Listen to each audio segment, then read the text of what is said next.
સૌપ્રથમ પ્લે સ્ટોરમાં જઈ ડિજિલોકર એપ ચાલુ કરવી.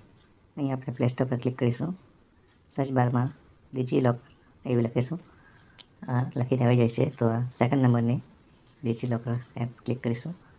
એને આપણે વેબસાઇટ પર પણ સર્ચ કરી શકો છો. વેબસાઇટ પર તમે ડિજિલોકર એવું લખશો તો તમને ડિજિલોકરની વેબસાઇટ જોવા મળશે. આ એપ્લિકેશન જેવી જ છે. અહીં આગળ તમારે સાઇન ઇન કરવાનું રહેશે. જો તમે નવા હશો તો ક્રિએટ એકાઉન્ટ કરવાનું રહેશે. એના કરતાં આપણે એપ્લિકેશન દ્વારા જ રજિસ્ટ્રેશન કરીશું અને એના દ્વારા જ અપાર આઈડી બનાવીશું. તો આપણે પરત એપ્લિકેશન પર આવી જઈશું. ડિજિલોકર એપ ખુલી રહી છે. આ પ્રકારનું ઇન્ટરફેસ આવશે. અંગ્રેજી સિલેક્ટ કરીશું. હવે ડિજિલોકરની લાક્ષણિકતાઓ ક્યારે વાપરવી, કેવી રીતે વાપરવી, ક્યાં વાપરવી અને એની ઉપયોગિતા વિશે અંગ્રેજીમાં લખેલું આવે છે. લેટ્સ ગો પર ક્લિક કરીશું. અહીંયા આ પ્રકારનું ઇન્ટરફેસ જોવા મળશે. આપણે જો તમે નવા હશો તો ક્રિએટ એકાઉન્ટ પણ, અને જો અગર તમે એકાઉન્ટ બનાવેલું હશો તો સાઇન ઇન કરવાનું રહેશે. આપણે અહીં ક્રિએટ એકાઉન્ટ પર ક્લિક કરીશું. આ માટે આપણે થોડીક માહિતી જેમની પણ અપાર આઈડી ચેક કરવાની છે એની રાખીશું. ફોન નંબર, આધાર કાર્ડ નંબર, ઈમેલ આઈડી વગેરે હાથ વગર રાખીશું.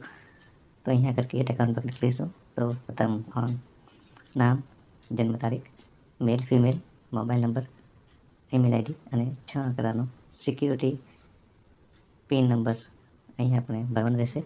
તે આપણે ભરી લઈએ. આ ખૂબ જ અગત્યની માહિતી હોવાથી આપણે કાળજીથી ભરીશું.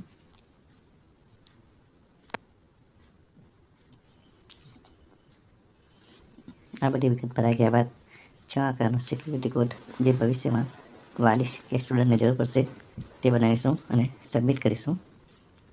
સબમિટ કરતાની સાથે જ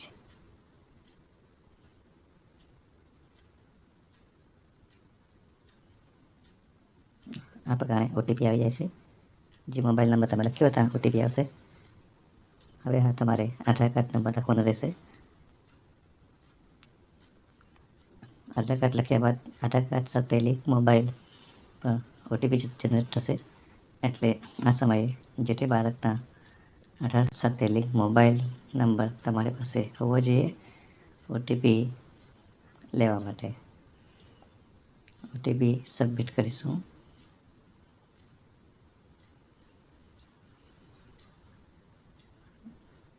ઓટીપી સબમિટ કરતાં આ પ્રકારે તમે લોગિન થઈ જશો.